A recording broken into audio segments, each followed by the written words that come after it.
She is the glory. She is the solitude. She is the silence. She is the strongest. She is the unconditional love. She is the root. She is the pride. She is the power.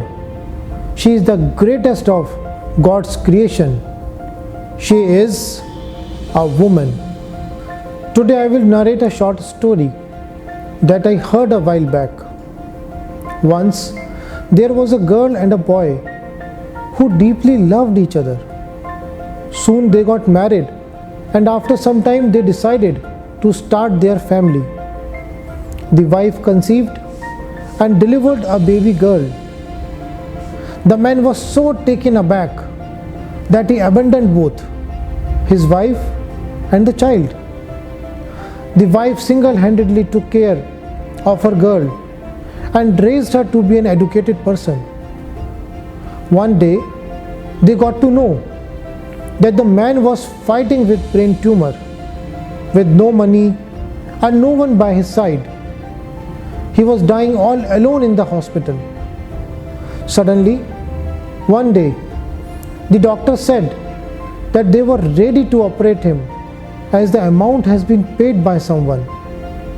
After the successful operation, when he asked who that kind soul was, who helped him during his time of distress, he came to know it was no one else but his daughter. Tears of guilt rolled down his eyes. She may be broken for a while, but that's okay. She is working on her because she is not one to leave a mess lying around. Earlier, women were limited to household chores. They did not even thought about going to work. They were considered as inferior part of the society.